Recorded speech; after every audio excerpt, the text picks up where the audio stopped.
Bismillahirrahmanirrahim. I would like to welcome all of you with the Islamic greetings. Assalamu alaikum.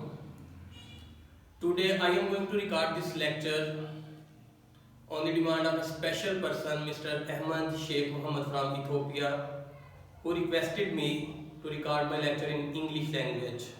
So brother, it is for you. Today we are going to discuss the excretory system in man. First of all, imagine if a person takes in some food, it may be rice, bread, meat, mutton, fish or anything. What in fact is present in that food which we take in our body? It contains carbohydrates, proteins, lipid, nucleic acid, water, vitamins and minerals. Our digestive system, it digests all the carbohydrate present in the food into its basic unit, which is glucose, and our digestive system digests all the protein present in our food into amino acids. Similarly, all the lipid present in our food is digested into fatty acid and glycerol. Nucleic acid is also digested into its basic unit, nucleotides. After the digestion is complete, our digestive system diffuses these fundamental basic units of food into blood. Our blood transport these food materials to all the cells of the body. Every cell of the body has to get energy, and there is only one process for obtaining the energy, and that process is known as respiration. What will happen when our cells respire? Let's have a look.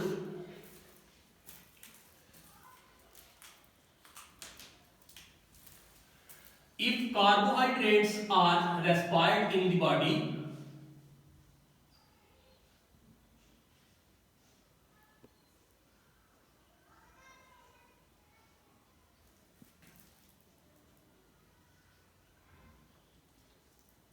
they produce carbon dioxide, water and energy. Similarly, the respiration of lipid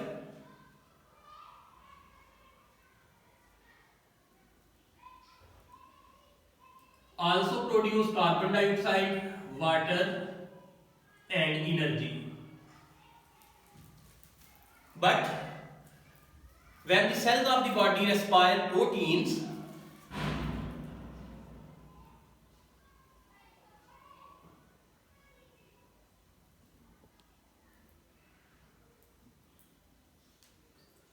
they produce carbon dioxide, water, energy, plus one more waste material which is known as ammonia.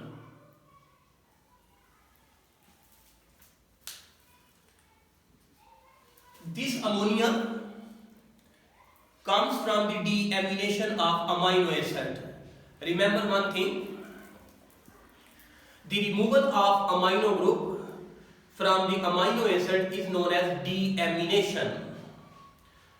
So this ammonia is the product of deamination of amino acid which was provided to our cells by the blood. Now there is a question.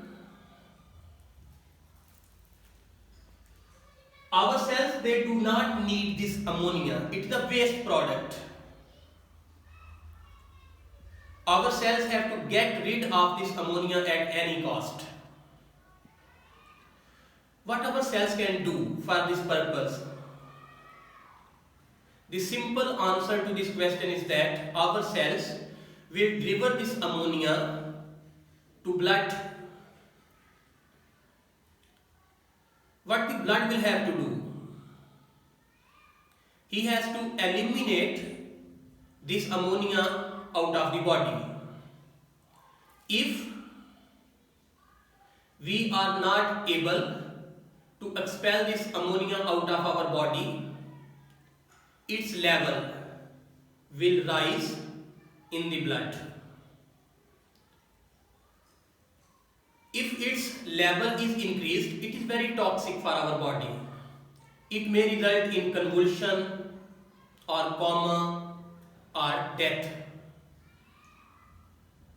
So we conclude that it is necessary for our body to get rid of nitrogenous based material like ammonia, creatine, creatinine, and there are many other nitrogenous based material. So what is the definition of excretion? The elimination of nitrogenous based material from the body is known as excretion. So every human being must have a system that is involved in the excretion. It is a basic property of the life, and the system which is involved in the excretion of nitrogenous based material is known as excretory system. So before we proceed further, we should have a clear idea that what kind of organs are present in excretory system. If we analyze this ammonia which is delivered to the blood is first carried toward the liver. The liver changes this ammonia into urea by a cycle which is known as urea cycle. After the conversion of ammonia into urea, the liver transports this urea with the help of blood to the kidneys. So the first major part of the excretory system in human being is the kidney. So I have drawn the diagram of the kidney, but the complete excretory system is not over here. So I am going to tell you different part of the excretory system. Human beings, they have two kidneys, I mean to say a pair of kidneys which are present in the abdomen. Along with the kidney, here are the tubes which are known as ureter. These ureter, they empty into bladder, and that bladder they open into urethra. In men, this urethra empties into penis, and in women it empties into vagina. So these are the major parts of the excretory system of man. After that, having a clear-cut idea about the anatomy of the excretory system of man, we should be well aware about the anatomy of kidney as well. Anatomy of kidney means that which parts are functional in the kidney and how many parts are over there present in the kidney. Let's have a look.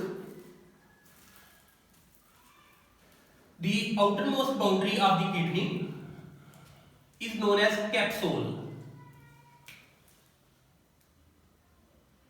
This portion, this wall is known as capsule.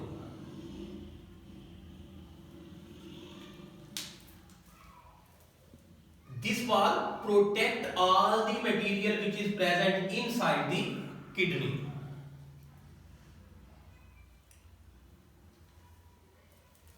The other major part of the kidney is the outermost region. This region, it is known as the cortex. The first major part of the kidney, it is known as cortex. The second major part of the kidney is this one. It is inner part and it is known as medulla. This inner part is further divided into two categories. It is known as outer medulla and this region is known as inner medulla. Beside outer and inner medulla, these rays-like structures are present which are known as medullary rays.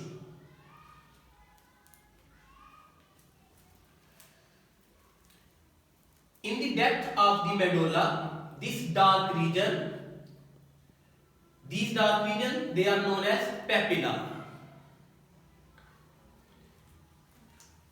This whole structure, it is known as pyramid of the kidney.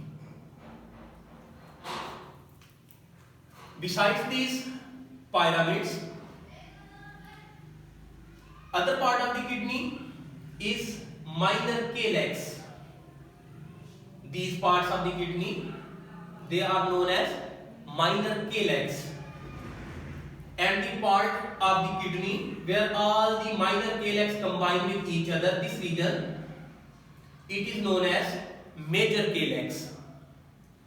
Major calyx narrows and becomes the pelvis.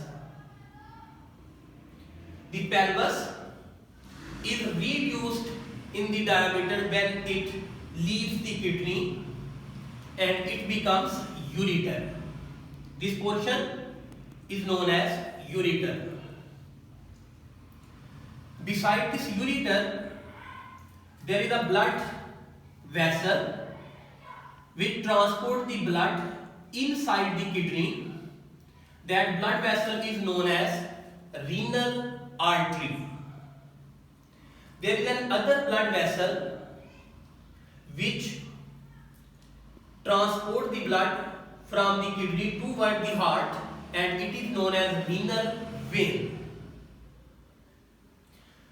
Remember one more thing, that this portion of the kidney from which most of the tubules, whether it is ureter, renal artery or renal vein, they get entered into the kidney. This portion of kidney is known as renal hilus. And the last and most important part of the kidney is its functional unit, which is known as nephron. It is the structural as well as functional unit of kidney. Now let us try to analyze the anatomy of the nephron.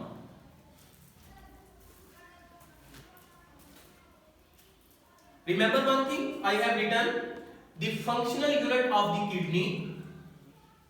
They are nephron. Nephrons are arranged along two distinct regions. The nephron, they are arranged in two distinct regions of the kidney.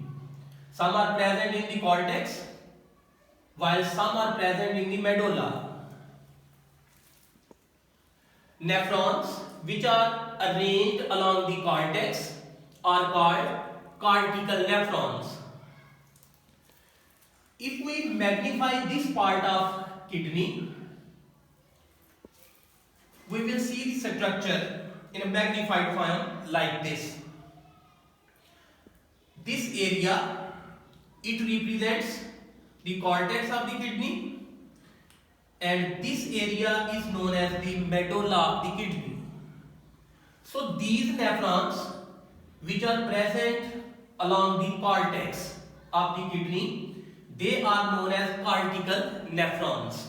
That is why I have written nephron arranged along cortex are called cortical nephrons. So what are the other nephrons? If you look at the diagram, the some part of this nephron is present at the border area of the cortex as well as medulla. But some portion of this nephron is present deep in the medulla. So these nephrons, they are known as juxtamedullary nephrons. Let's have a look. The nephrons arranged along the border of cortex and medulla with their tubular system looping deep in the inner medulla. Their tubular system deep in the inner medulla are called juxtamedullary nephrons. We should remember one more thing, that these juxtamedullary nephrons, they are specifically instrumented for concentrated urine formation. We will discuss the concentration of the urine in detail in the later section of the lecture. Now let's have a look at the anatomy of the nephron, that which parts are present in a nephron. In each nephron, inner end forms a cup-shaped swelling, the swelling portion of the nephron. In this diagram, it is a swelled portion, it is also a swelled portion. It is known as Bowman capsule. Bowman's capsule is around a ball of capillaries known as glomerulus. If you look at the diagram, I have magnified the Bowman capsule. It is a cup-shaped area which is surrounding a network of the capillaries which are known as glomerulus. Remember one more thing, the blood enters into the glomerulus through an artery which is known as afferent arterioles, and it leaves the Bowman capsule through an afferent arteriole. These two are different terms. If afferent starts from A, then it means those blood arterioles which carry blood inside the Bowman capsule, and if it starts from E, it means it is that vessel which carries the blood away from the Bowman capsule.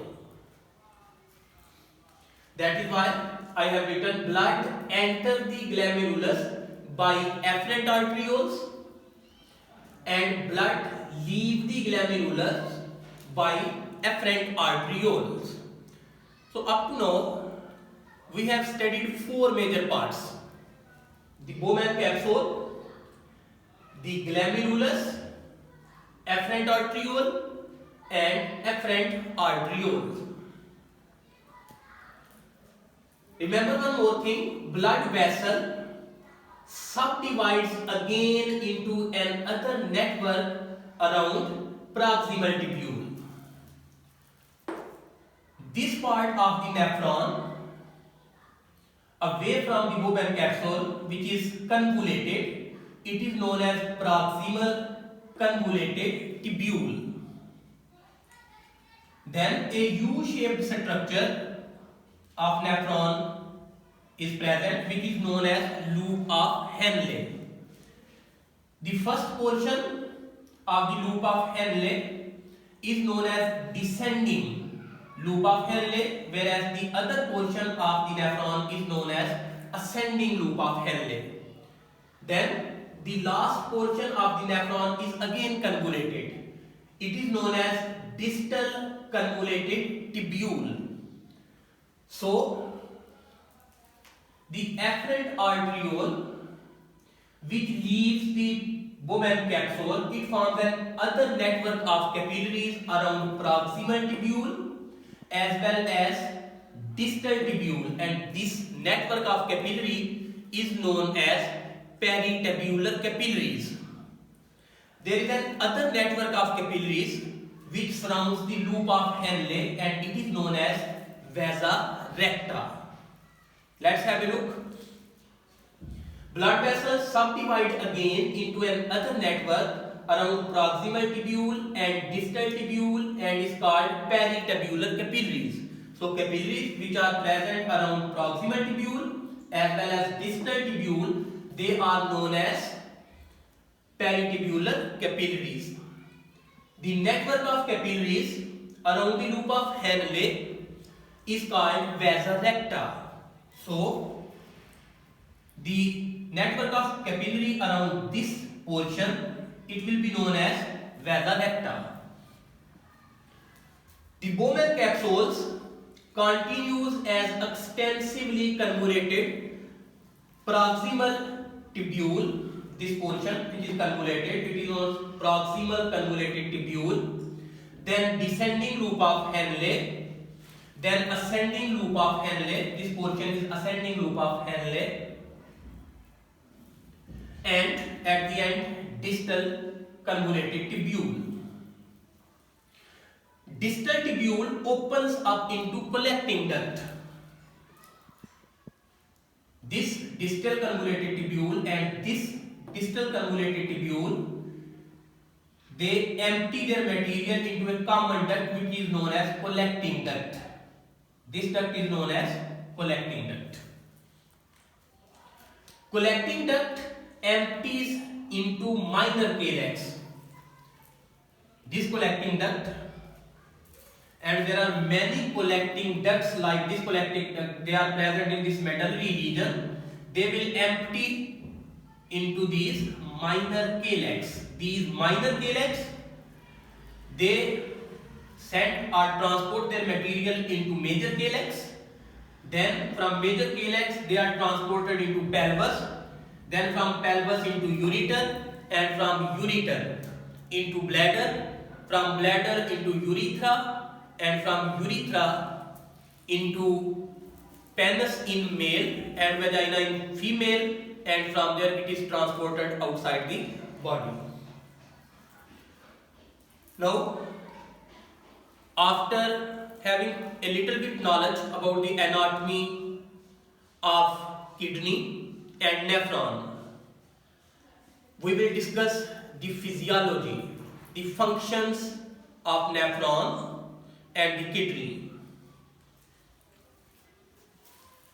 The function of the nephron, they are classified into different categories. The first important function of the nephron is the filtration. Let's start with filtration. The blood passing through glomerulus, the blood which will pass into this glomerulus, it is specifically filtered here. It means all the filtration, it will take place in this part of the nephron which is known as Bowman capsule, and with the help of the network of the capillaries which is known as glomerulus. The other part of the nephron like proximal convoluted tubule, descending loop of Henle, ascending loop of Henle, and distal convoluted tubule, they are not involved in the filtration of the blood. So all the filtration, it is specifically carried out in this part of the nephron with the help of glomerulus. That is why I have written blood passing through glomerulus is filtered into Bowman's capsule. It is specifically filtered here. Specifically mean other part of the nephron, they are not involved in the filtration. Unlike other part of the vessel, because while this portion is involved in filtration and other portions they are not involved in the filtration, because glomerulus walls are porous. If you can zoom in, this wall of the glomerulus has a pore. The diameter of these pores is 40 angstrom. But remember one thing, the capillaries which was surrounding the proximal convoluted tubule, distal convoluted tubule and the loop of Henle, their pores were narrow. They were not large enough to filter the blood. So that is why all the filtration specifically is carried out in this part of the nephron. There is another important information that in adult, in a normal human, a kidney can filter about 45 gallons blood per day. 45 gallons. It is very important and very interesting to know that in human, adult human, healthy human, his kidney is capable enough to filter 45 gallons of the blood per day. Now, another important question, from which the force comes for filtration? When blood is pumped by the heart,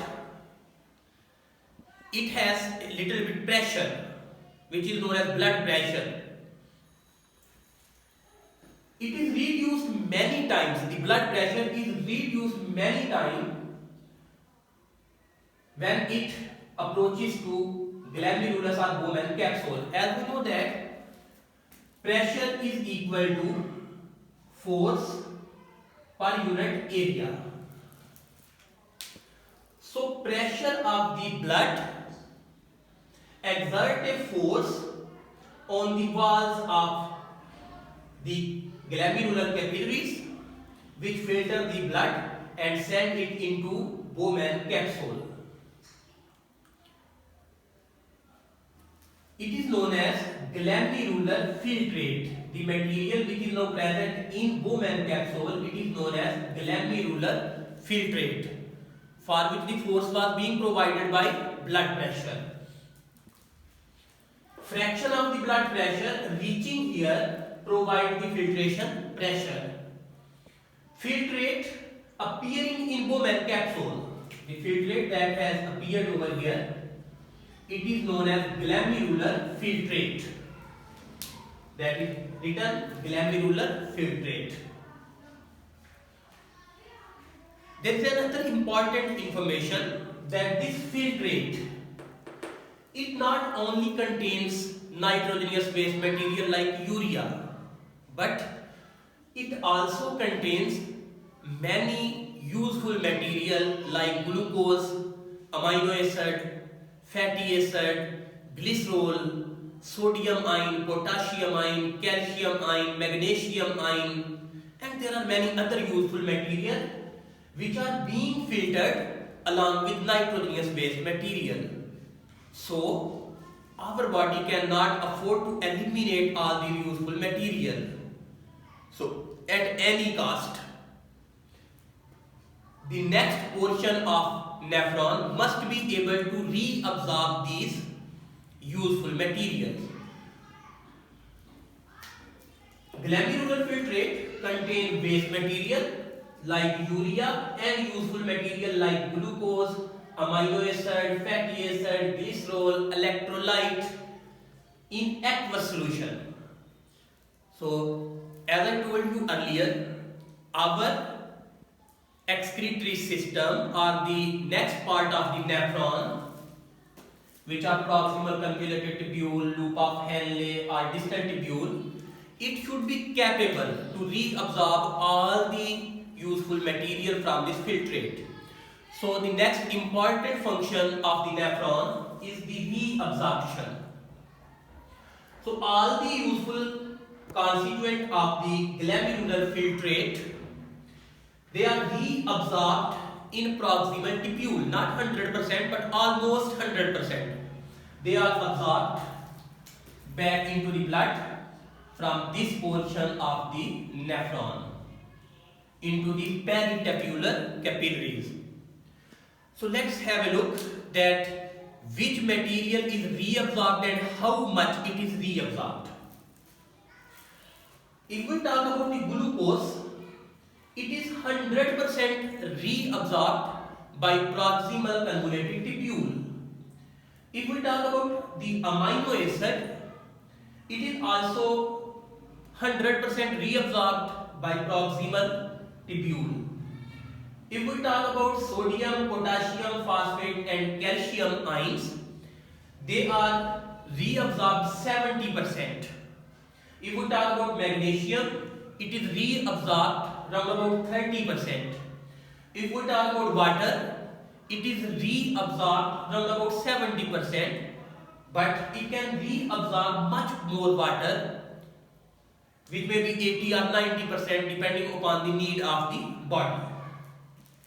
So, after the reabsorption, now the filtrate, which is now much more concentrated. Why I am saying that it is now concentrated? Because most of the water is being reabsorbed from this portion of the nephron. Now this material which is inside the descending loop of Henle, it contains less amount of water and high concentration of urea and other salts. That is why I am saying when this material was present in the proximal convoluted tubule, it was diluted, but when it is carried toward descending loop of Henle or from cortex to medulla, it is being concentrated. So now our material which is much more concentrated has reached into descending loop of Henle. In descending loop of Henle, many materials are reabsorbed like water, sodium, chloride, magnesium and calcium ion. In ascending loop of Henle, the sodium and chloride ion is being reabsorbed, but remember the most important thing, that water is not reabsorbed from ascending loop of Henle. It is very important that this portion cannot reabsorb water. If we talk about the distal convoluted tubule, it is also involved in the reabsorption of sodium, chloride and water. The last function of the nephron is to secrete some secretion from the walls of these tubules. Some secretions are being secreted into the lumen, into the empty space of these tubes. And these secretions, they are mainly of hydrogen ion. And remember one thing, Sorensen in 1909 told us that the negative logarithm of hydrogen ion concentration is known as pH.